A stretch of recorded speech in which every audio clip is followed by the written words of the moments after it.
जंतर मंतर पर भीम आर्मी का विरोध प्रदर्शन। पिछले दिनों भीम आर्मी के अध्यक्ष चंद्रशेखर रावण पर हुए जानलेवा हमले के आरोपियों पर अब तक कोई कार्रवाई नहीं हुई और सरकार की खामोशी के खिलाफ भीम आर्मी ने दिल्ली जंतर मंतर पर विरोध प्रदर्शन किया। भीम आर्मी का कहना है कि देश में दलितों के साथ सौतेला बर्ताव किया जाता है और दलितों पर अत्याचार की घटनाएं पिछले 9 सालों से बड़ी संख्या में हो रही है और सरकार आंखें मूंदे बैठी है। इस तरह की हिंसा मणिपुर में भी हो रही है, जिसकी निंदा पूर्व निगम पार्षद राकेश कुमार ने भी की है। हमारा नाम कुलदीप कुलकर्णी है। मैं डिस्ट्रिक्ट जालौन से आया हूँ, उत्तर प्रदेश से। देखिए, मामला तो आपको पता होगा कि हमारे चंद्रशेखर भाई पर एक जानलेवा हमला किया हुआ था। उसके लिए हम लोग जेट पर सुरक्षा और कानून व्यवस्था सही हो, सरकार सही से चले, हमारे बहुजन समाज पे हर प्रदेश में जो अत्याचार हो रहे हैं उसको कम किया जाए। और अगर इस तरीके का काम अगर सरकारें करती रहीं तो बहुजन समाज अब जाग चुका है। अब अपने हक अधिकार वो खुद से अपने हाथ से सुरक्षित करेगा, क्योंकि आप यहाँ पर देख रहे होंगे कि सबसे ज़्यादा युवाओं की संख्या है।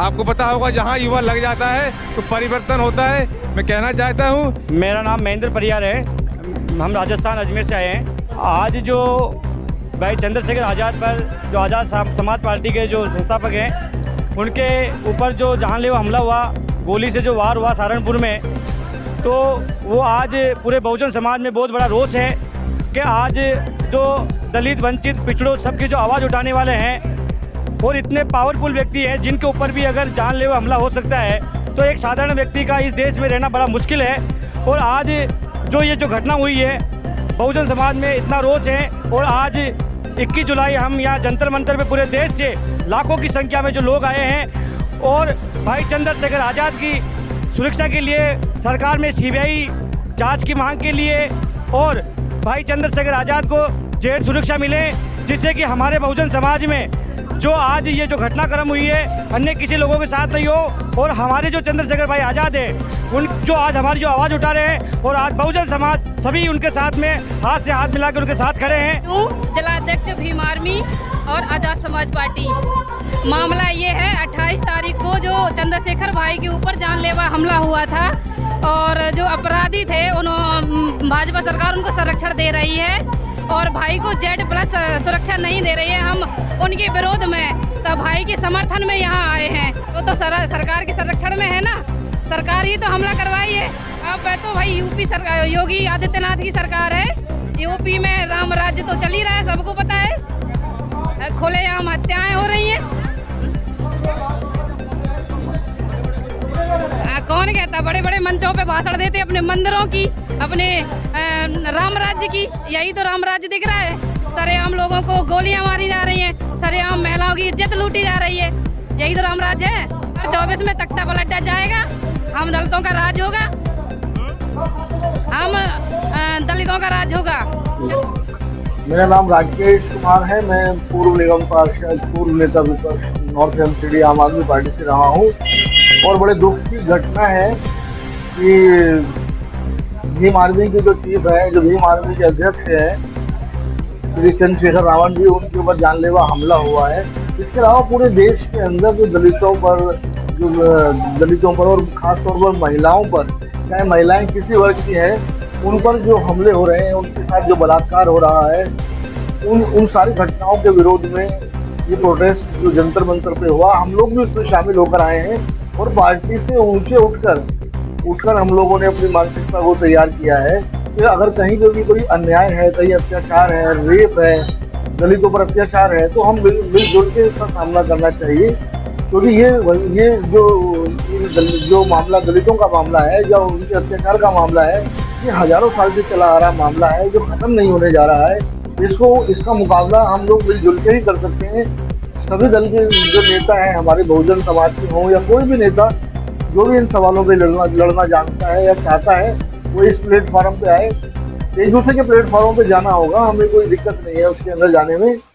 तो हम विरोध के जो हमला हुआ है, कातिलाना हमला चंद्रशेखर जी के ऊपर हुआ है, उनके कातिल जो हमला करने वाले आज तक पकड़े नहीं गए हैं, वरना तो अब तक पकड़े जाना चाहिए था। तो योगी महाराज की सरकार है, वो कहाँ बैठी हुई है, क्यों नहीं उनके घरों पे बुलडोजर भेज दिया गया? तो मुझे लगता है कि एक या तो कोई साजिश है ये अभी तक जो कातिल जो है खुलेआम घूम रहे हैं, या वही मैं कहूँगा कि वही जो सदियों से जो जातियों में बटा समाज है, जो अगला पिछड़ा है, जो अगड़ों की राजनीति करते हैं, मुझे लगता है वही सब कुछ हो रहा है योगी सरकार के अंदर भी। तो योगी सरकार हो या राजस्थान के अंदर भी बहुत जो है रेप केस हुए हैं, और वहाँ पे भी आए दिन जो है दलितों पर अत्याचार की घटनाएं होती हैं। वहाँ दलित समाज के लोगों को दूर घोड़े पे बैठने नहीं दिया जाता, मूछें रखने का अधिकार नहीं है, मोटरसाइकिल रखने पे वहाँ पर जो है मारकाट हो जाती है, वहाँ जूते में डाल के दलितों को पानी पिलाया जाता है। बहुत ही अत्याचार है राजस्थान के अंदर।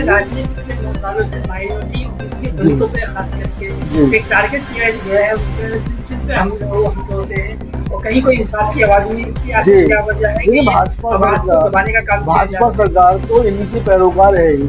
अगर भाजपा सरकार चाहती तो सब कुछ हो सकता था। हिंदुस्तान के अंदर दलित अत्याचार विरोधी कानून पास हुआ है, उसके अंदर अगर आप मुकदमा दर्ज करते हैं तो मैं समझता हूँ कि अच्छे जो है घबरा सकते हैं उसके अंदर, लेकिन वो मामले दर्ज नहीं होते ना। दलित समाज के मामले दर्ज नहीं होते हैं, कानून का डर नहीं है अपराधियों को। सबसे बड़ा सवाल यही है, तो कानून का डर पूरे हिंदुस्तान में खत्म हो चुका है। मोदी जी जो है उनके अगर लोग कोई अत्याचार करते हैं तो उनके ऊपर कोई कार्रवाई नहीं। यहाँ विपक्ष का कोई आदमी करता है तो उनके ऊपर उनके वो कार्रवाई करते हैं। अभी देखिए पहलवानों का मामला था जंतर मंतर पर, कुछ नहीं हुआ, मुकदमा दर्ज भी हो गया, उसके बाद जमानत भी हो गई। तो एक जो सिस्टम चला आ रहा है जो मोदी सरकार के अंदर, कि किसको बचाना है, किसके ऊपर कार्रवाई करनी है। वो उभर रही है, लोकतंत्र की हत्या हो रही है, कहीं लोकतंत्र बचा नहीं है। आखिर क्या वजह है कि देश विश्व बनने के लिए अग्रसर है, तो इस विश्व बनेगा। देखिए मोदी जी तो संविधान विरोधी है, दलित विरोधी है, आरक्षण विरोधी है, आरक्षण में प्रमोशन के विरोधी है। तो ये जो सरकार है एक तरीके से संविधान विरोधी सरकार है, लोकतंत्र विरोधी सरकार है, और वो चाहते हैं कि किसी तरीके से अब की बार हम सत्ता में आ जाए। तो हो सकता है कि आने वाले समय में ये संविधान ही ना बचे। तो देश के अंदर जो धर्मनिरपेक्षता है या और जो चीज़ें समतामूलक समाज जो समतामूलक समाज का संविधान है, हो सकता है इसका ही सर्वनाश कर देंगे लोग। तो बड़ा डर है कि देश में आने वाले समय में लोकतंत्र बचेगा नहीं बचेगा, संविधान बचेगा नहीं बचेगा, क्योंकि जिस तरीके से ये लोग हमले कर रहे हैं, जिस तरीके से ये सरकार चला रहे हैं, उससे लगता नहीं लोगों जो माइनॉरिटी के लोग हैं, दलित समाज के लोग हैं या और दूसरी पिछड़ी जातियों के लोग हैं, उनके दिलों में दहशत है। अब देखिए मणिपुर के अंदर क्या हो रहा है, 60-70 दिन हो गए और वहाँ पर एक के बाद एक कत्लेआम हो रहा है, महिलाओं के साथ रेप हो रहे हैं, 26 मर्डर हो गए हैं, 50,000 से ज़्यादा की आबादी घर छोड़कर चली गई है, और मोदी जी देख रहे हैं और चुपचाप सहन कर रहे हैं। तो वो चाहते हैं वो चलता रहे। मुझे तो लगता है मोदी जी ही करवा रहे हैं सारा कुछ वहाँ पर, वरना तो अब तक जो मणिपुर शांत हो जाना चाहिए था। तो ये बहुत बड़ी साजिश है।